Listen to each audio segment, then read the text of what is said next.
Hey everybody, we're going to talk today about something that's called Voronoi diagrams. We don't have our books yet, but when we get our books on Wednesday, this is going to be 17A in the orange book. So make sure that if you're wanting to go back and look at these notes and study, that you all are just keeping track of that. And so what a Voronoi diagram does, I'm going to show you all a picture of one that we're going to use as an example here real quick. A Voronoi diagram is a diagram that is cut into these regions, and basically if you're in a region, the closest point is the point that's labeled. So if I'm in this region right here, the closest point is A. If I'm anywhere in this inside of this triangle, the point I am closest to is point D. If I am here in this region right here, the point I am closest to is point B, and the same for point C over here. Now, when we're talking about Voronoi diagrams, the important locations are called sites. So we've got like site A here, site B here, site C here, and site D here. And we have each site is surrounded by a cell, which is contained all the points closest to that front site. So this would be our cell. We could call it cell A or cell D or cell B or cell C here. So all the points inside of a cell are closest if you did the distance to whatever that is. Now, we have the lines that separate the cells here are called edges. And every edge is equidistant from the sites it divides. So like if you're anywhere on this line right here, you are equidistant from C and A.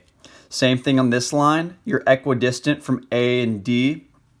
Same for this line right here, D and B, and so on and so forth. And then points where all of these edges meet are called vertices. So we have a vertice here, we have a vertice here, and we have a vertice here.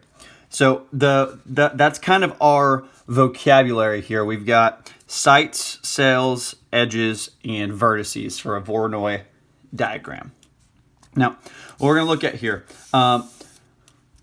we're gonna look at this example. The picture I actually showed you was the first one. So we're going to say, okay, how many cells does this diagram contain? And we'll answer these questions for it. So I'm going to go ahead and put this picture up and read off the questions. So A was how many cells does the diagram contain? So we've got 1, 2, 3, 4. So we've got four cells altogether. How many vertices does the diagram have? If we look, we labeled those earlier, 1, 2, and 3. And then the next thing we want to do is we want to identify the points that are closest to these coordinates here. So if we had the coordinate 2, so 1, 2, down 3, that would technically fall under cell B. So we'd say, okay, this is closest to B. And then go ahead and plot the other ones for me real quick on your own. And I'll go ahead and do those as well. So I'd pause it here.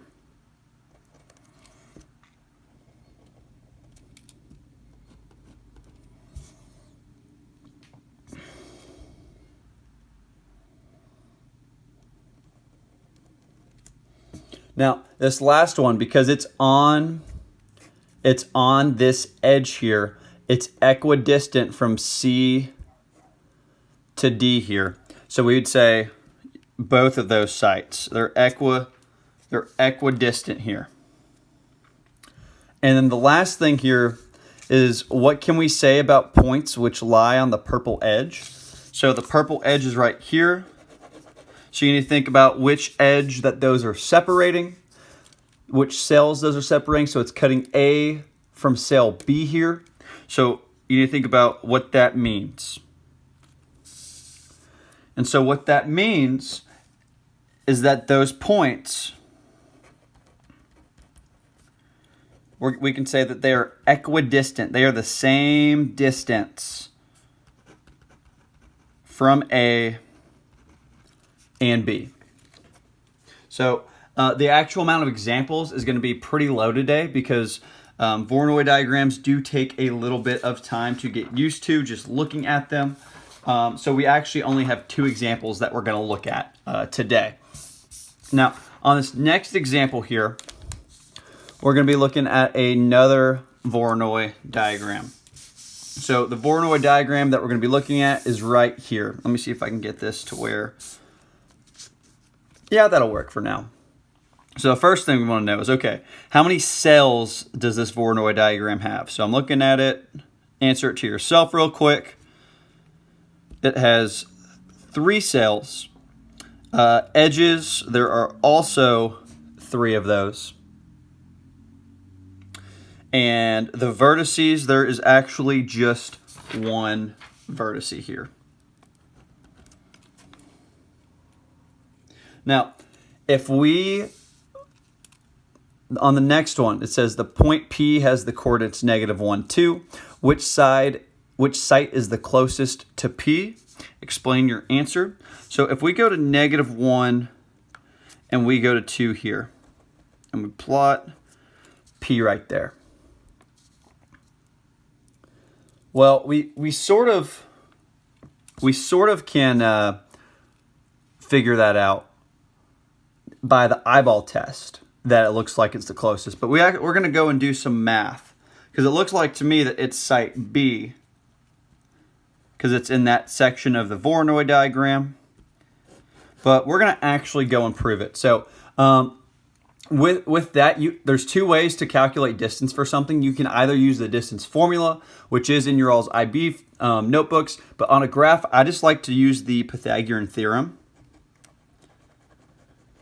to make a couple of triangles. So like this triangle would be a leg of 1 and a leg of 3.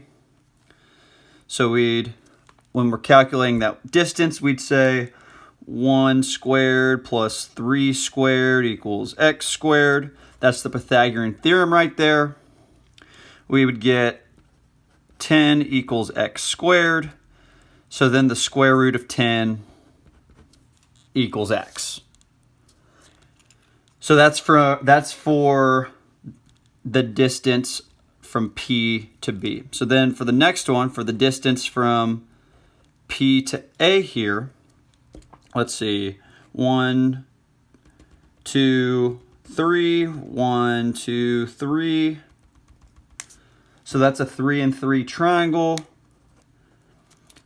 So we'd get 3 squared plus 3 squared equals x squared, which is going to give us 18 equals x squared, which means that the distance from P to A is going to be the square root of 18.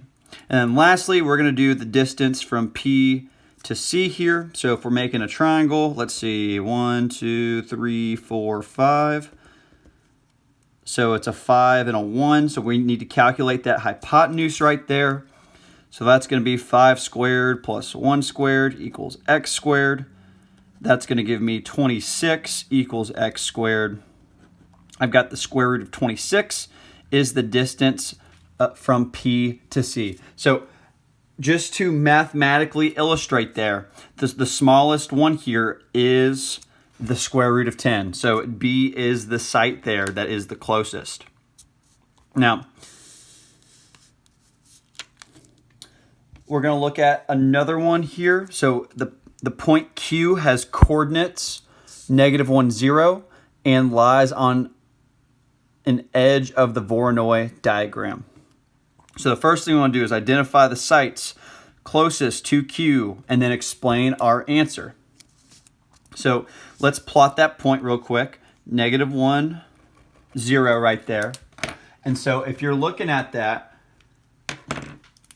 if you want to go ahead and make a triangle to see that the distance is equidistant, you can see here that it's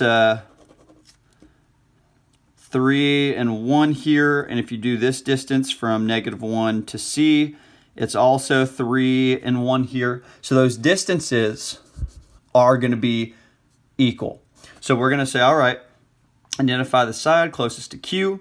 It's going to be A and C because Q lies on an edge. And so we're going to verify this real quick just by calculating the distance here. So they're both 1 and 3. So let's see. We're going to do the distance of QA, and that's going to be equal to 3 squared plus 1 squared, which is going to be, I'm going to say that equals x squared. We're going to get 10 equals x squared, which means that the square root of 10 is going to be equal to x. And we're going to get the exact same here for if we do the distance of QC. We're going to get 3 squared plus 1 squared equals x squared. We're going to end up getting 10 equals x squared, which means that the square root of 10 is going to be equal to x. So for today, we're just getting practice working with the Voronoi diagrams, getting used to the vocabulary, getting used to naming things, and we'll get more into how they're constructed on another day. But thank you, everybody. Have a good one.